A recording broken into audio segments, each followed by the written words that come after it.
ভেবেছিলাম সামনে পরীক্ষা, একটু মন দিয়ে পড়াশোনা করব। তা আর কিভাবে হয়, যেখানে আমাদের লেওরাকা থটস অফ বিল্লাল এসব কাহিনী শুরু করছে, সেখানে আমি কিভাবে চুপ থাকতে পারি? ভাই শোনো সবাই, রোস্টিং হচ্ছে এমন একটা জিনিস, সেখানে শুধু গালাগালি নয়, সেখানে তোমার ভুল, সেখানে তোমার ভ্রান্তি ইত্যাদি তোমার সামনে তুলে ধরা হবে। কিন্তু তুমি যদি সেগুলা না শোনো, তারপর তো তোমাকে আমরা তেলে ভাজবই। সো ভিউয়ার্স, আমি রেড মেম্বার তোমাদের সাথে আছি একজনকে মারার জন্য। কি মারা বুঝছো মনে হয়?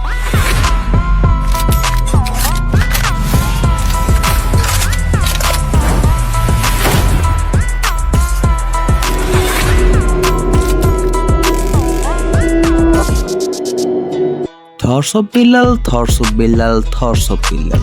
তোমাদেরকে একটা ক্লিপ দেখাচ্ছি, ক্লিপটা খুব মনোযোগ সহকারে দেখবা। এই বইটা কোন হাতে? বাম হাতে। বাম হাতে। একটা ধর্মীয় বই বাম হাতে, আর ডান হাত দিয়ে চুদলিং পং করতেছে। তার ধর্ম তার এটা শিখাইছে। জুয়েলের পারিবারিক শিক্ষার অভাব, সেটার প্রমাণ সে দিচ্ছে। আমি জাস্ট একটু দেখাই। মিস্টার জুয়েল, এই যে তোমার হাতের যে অঙ্গভঙ্গি, এটা হচ্ছে চুদলিং পং। এই বই এটা লেখা আছে না, বউকে পর্দায় রাখতে হবে। আমি তোমার ডান হাতে বিড়ি খাইতে দেখছি। যে হাতে বিড়ি খায় সে হাত দিয়ে কিভাবে ধর্মীয় বই ধরে, নাপাক হয়ে যায় না? এই জন্য বাম হাতে দোষ। মিস্টার জুয়েল, চুদলিং পং ডান হাতে ধরছো না? জি। হালকা দিলাম, তুমি এগুলোর উত্তর দিও। Thank you. ভাইয়ারা, তোমার সবাই যেন কুত্তার লেজ যেমন 10 মন ঘি দিয়ে সোজা করলেও সোজা হয় না, ঠিক তেমনই ভাবে এই লেওড়ারে যতই ঠিক করার চেষ্টা করো, এ ঠিক হবে না। খুব তো একটু ইসলামিক কথা বললি, এখন আমি তোরে কিছু বলতে চাচ্ছি, ভিডিওটা দেখ আগে। আমার ইচ্ছে ছিল তোমায় রাখার, আমি পারিনি। আমি মধ্যবিত্ত বেকার। আমার স্বপ্ন ছিল মন গহিনী নিবঠাই। যে থাকে না তাকে কি আর ধরে রাখা যায়? সত্যি ধরে রাখা যায় না।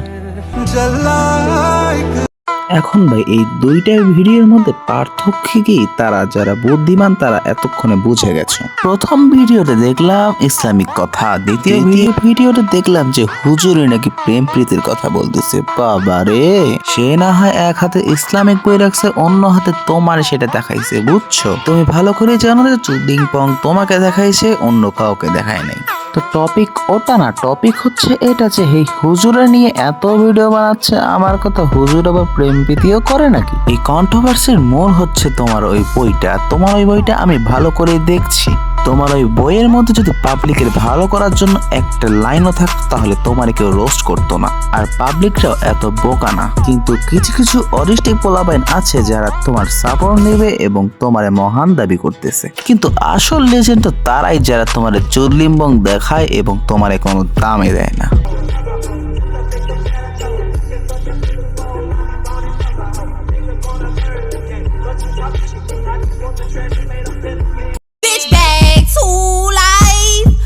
তো চোদলিং পং সাহেব, তোমারে নিয়ে তো আমার আর কোনো কিছুই বলার নাই। আমি এর আগে ভিডিওতে বলেছিলাম যে তার বন্ধুরাই এখন তার শত্রু। পাবলিক তো এমনি এমনি কোনো কাজ করে না, অবশ্যই তার কোনো না কোনো ভুল আছে, না হলে তো এত কন্ট্রোভার্সি হওয়ার কোনো কারণ হয় না। তার ভুল একটাই, সে নিজেকে অনেক মহান দাবি করতেছে, কিন্তু ওই লেওরা জানে না যে সে আসলে চুদলিং পং ছাড়া আর কোনো কিছুই না।